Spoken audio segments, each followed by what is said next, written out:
Hey guys, thanks for coming back and joining us at Salty Ginger Talk. Glad to have you back.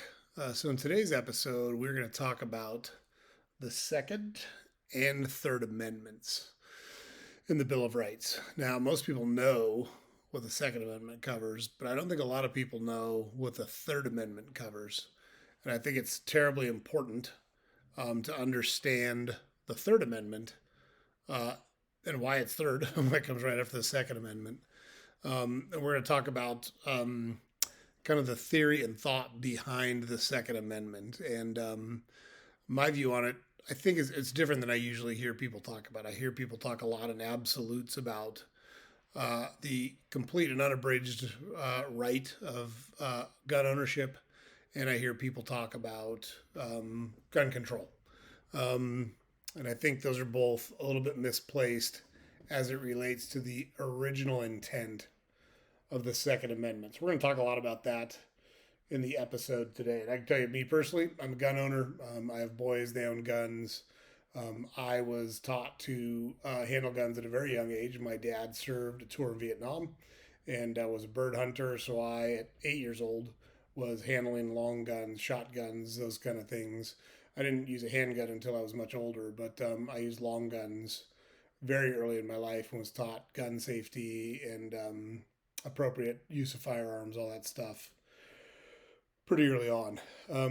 Just a sidebar as it relates to gun violence in the United States. Nobody is good with gun violence, regardless of whether you're a staunch, absolute, call it absolute Second Amendment supporter, meaning there should be absolutely no restrictions. Anyone should have whatever guns they want. Or if you're a total gun control advocate, saying, there should only be very limited exceptions to people owning guns anywhere in the United States. Both of those people agree that they don't want people to die from gun violence. They don't. They absolutely don't. Where they disagree is the approach that you take to prevent it from happening. And I look back, just I have a very small sample size of me growing up, and I grew up in a place where there was kind of a lot of rednecks. It wasn't uncommon in the parking lot of my high school to see a pickup truck with a gun rack with a shotgun in it. There's a couple guys that walked around school with hunting knives on their belts, um, and we didn't have anywhere near the issues that we have now in terms of gun violence in schools, outside of schools. When people got in a fight, you weren't worried about someone pulling a gun out and shooting at you. Um, I think the problem that we have now is much, much more related to mental health and the upbringing that we're giving kids in our country than it is about access to guns. And I think we're looking at the gun violence and trying to treat um, the wrong thing. We need to teach people the value of human life and the value of being a good citizen, um, to prevent the gun violence. I think it's a mental health issue. I don't think it has anything to do with access to guns. Now, with that said, I do think it's important to really understand the Second Amendment and the Third Amendment, and kind of understand how we got to where we at and some of the theories around that were kicked around um, as these were incorporated into the Bill of Rights and as they've evolved, and the interpretation of these amendments has evolved over the years. So, with all that said, let's dig into it. So, I think it's always important to just start with the facts. First, what does the Second Amendment say? And word for word, it says a well-regulated militia being necessary to the security of a free state, the right of the people to keep and bear arms shall not be infringed. So that's what it says word for word. And I know a lot of people like to either ignore or downplay the incorporation of a well regulated militia. It's important not to do that because it was intentional, like they were very intentional about the words that they put in here. I would also note that it says for the security of a free state, not a free country. So we're going to talk about more about that. But I mean, every word in here is important. And so we'll dig into that. But before we do that, I also think it's important to understand what the Third Amendment says because it's directly, in my opinion, there's no question, it's directly related to the Third Amendment. And the Third Amendment says no soldier shall, in time of peace, be quartered in any house. Quartered means forced to live, right? You're going to have quarters in someone's house. Shall be, sorry, let's start over. No soldier shall, in time of peace, be quartered in any house without the consent of the owner, nor in time of war, but in a manner to be prescribed by law. So that was a big problem that U.S. citizens had or Americans had with the Revolutionary War and the occupation of the colonies by the Brits was they were forced to quarter or keep or allowed to stay in their house British soldiers. They didn't have a say; they did it, and they were forced to do it, and that was a big problem. And so, if you want to stop soldiers from doing something, you have to at least have the ability to fight back against those soldiers. So, as we dig into kind of the theory behind the Second Amendment and why it's written the way it's written, and what I think the founders were trying to, and it's not just me, there's other folks that think this, and there's been tons of debate over centuries about this. But I think what they were trying to do was very specific and very important. And we're going to talk about that. But it's directly related to the ability to push back against an aggressive peacetime standing army that any country has. Because that was the big concern. If you've got a peacetime standing army, which is in the Constitution, provide for the common defense, um, that creates risk. And there was concern that that army, the standing U.S. Army, could be directed by either the executive or the legislative branch in particular, to enforce or change the laws or military rule or whatever you want to call it. And so it was very important for everyone, each state, to be able to push back against that. So let's just start there. The Second Amendment was most likely written to apply to Congress, not to each state.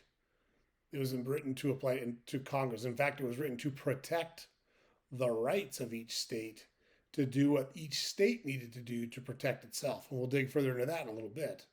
But that is why it says a well-regulated militia being necessary to the security of a free state. It does not say country, it says state, and it says that on purpose. So the whole point of the Second Amendment was federal government, you can't tell states they can't have weapons because it leaves them defenseless against a tyrannical government. So whenever you hear arguments around the Second Amendment, you don't need an AK-47 to hunt deer. You don't need an AR-15 to hunt duck. That's not at all why the Second Amendment was written. It was not written to protect hunting rights. It's a red herring. It's a completely invalid argument. It's got nothing to do with why the Second Amendment was written. It's very important to keep that in mind because it's important to stick to facts. And nobody's arguing that you need guns to, semi-automatic weapons or automatic weapons to hunt animals. That's not at all why the Second Amendment exists. So this was an attempt to balance against the force and ability of a standing peacetime army to declare military law and take over states, which was a big threat to freedom. I mean, you got to remember, they had just fought a war against a tyrannical government, against taxation without representation, against a monarch ruling over subjects, where they had no say in what happened to them. And they had established a government that gave them a voice. And the concern was if you wind up with a strong central government that had a standing peacetime army, it's not an army that you just call everybody up in time of war. These are professional soldiers that do nothing but serve in the military day and night. That was a real risk to freedom. And so, it's important to keep that in mind when you're thinking about what the Second Amendment means and how it's interpreted. So then the question becomes, at least in my mind, the question becomes, what does well-regulated militia mean? And that was a question, the reason it was worded the way it was worded, that was a question that was supposed to be pushed to the states to allow each state to determine what a well-regulated militia was and what their gun ownership laws were going to be. Now, it's interesting when you look at most state constitutions, the vast majority of them also have language around the right to bear arms to the citizens of their state. So even though the federal or the Second Amendment or the federal government can't create any laws or is not allowed to create any laws to abridge or infringe on the rights of citizens to own weapons or bear arms, the states did have that opportunity and they took the same tack as the federal government. No, we should allow our citizens to own weapons. Now, what does well regulated militia mean? A militia, at its core, is a group of volunteer soldiers who, in wartime or in time of threat, can band together and defend their territory, defend their state, defend their town. Um, and so, in order to do that, those are soldiers that generally would have to supply their own weapons and their own ammunition, at least to start. Doesn't mean the state couldn't help them out, but that was the whole point of pushing this down to the state. And if you look at many state constitutions, they actually spell out in their constitutions who is a member of the militia. And in many instances, it is all able bodied males or some version of that language. So I get it, it was 1700s, 1800s. It's not men and women, et cetera, et cetera. That's not what we're here to talk about today. So I totally agree that, women are equal to men as in terms of rights and the ability to protect their family. Look, but if we get in a street fight, I'm going to kick your ass in almost every instance. There's not a lot of women out there that are going to take me. Um, with that said, that's also why it's important for them to be able to own and bear arms, so that they can put me down if I go crazy and decide to do something that they couldn't physically stop me from doing in most instances without a weapon. But most states declared that the militia was all the able bodied men, so call it from whatever, I think they had like 12 to 45 or whatever military age was, um, back in the day. And then they also adopted similar language of the Constitution. So define militia as all men, then say that because we need a militia, you have the right to bear arms, to keep and bear arms, and we cannot infringe that. So when you kind of follow it all the way down like that, it really provides a lot of support for the Second Amendment supporters. Now, with that said, well regulated is language that suggests that the state should be able to regulate the terms under which you can own and use firearms or arms in general. And I personally, I think it's foolish for anybody to handle a gun that doesn't have training with a gun or is unable or is nervous about handling a gun. I was going to teach my wife to shoot long ago, and I took her out to a place, and we took a 12 gauge shotgun, and I set up a target, and I took one shot. She was like, "That scares the hell out of me. I don't want to touch it." So she didn't. Like, that's fine. There's nothing wrong with that. But I think there's a lot of people that wind up buying arms that have no business having arms. And, there's a whole question of mental instability. Clearly, we don't want those people to have access to firearms. I think that kid in Sandy Hook is a perfect example. His mom got in over her head and she had a son that she didn't know how to parent, wasn't getting what she needed or refused to get what she needed one way or another. From the counseling that was available to her and the resources that were available to her. She wound up paying for it with her life, and unfortunately, so did dozens of young school age kids. So we don't want that person to have access to handguns. Nobody in their right mind would say, "Hey, give that kid guns." In fairness, she did have guns and had them locked up, but the kid had the combination of the safe, and it was a bad scenario all the way around. But there's just real concern and real concern about the government knowing who has guns. Anytime the government starts tracking something, it seems to turn heavy handed very quickly. Look at World War II. We rounded up anyone of Japanese descent, and whether there was any connection to uh, The Japanese army, the Japanese government, we put them in fucking concentration camps, internment camps for years during World War II. How's that right? And that's the government making lists. Like, that's what happened in Nazi Germany. You got on the list and you were on a train to a concentration camp. Like, it goes that way real quick. Look at what just happened during COVID. We had neighbors that were narking on their neighbors for not wearing masks. People took joy in calling hotlines and calling the police and saying, my neighbor has 10 people over at their house. So I think it's very disingenuous for anyone to argue that, oh, well, how likely is it that this could happen? It happened in about 2 weeks in 2020, and we saw the beginnings of it taking off. It's wild how quickly it can happen. And for those that just refuse to understand history, I don't want to be doomed to repeat history of an authoritarian, jackbooted government riding roughshod over people and their rights because we were scared of a virus or scared of whatever the concern of the day is. So it's a very dangerous road to go down tracking things, um, especially things like firearms, because they're such a hot button issue and so much emotion behind talking about those things.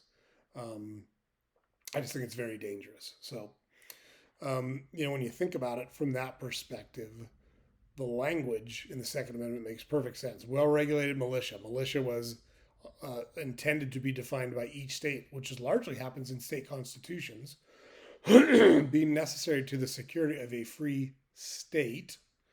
The right of the people to keep and bear arms shall not be infringed. So, Congress, you can't make laws that infringe on the state's ability to maintain and round up a militia in the event that is necessary. And our biggest concern, or the biggest reason we can think of a state militia potentially being necessary, is to fight back against a tyrannical government that has a strong peacetime trained army available at its disposal. So, I'm absolutely pro Second Amendment. I do think there are some common sense things that could happen that could prevent some of the issues we have with gun violence.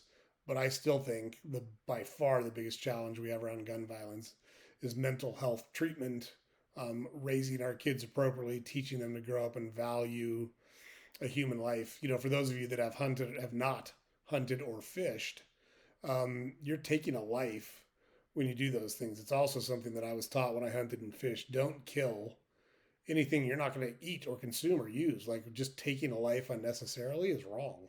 It doesn't matter if it's a squirrel or a fish or a duck or a person.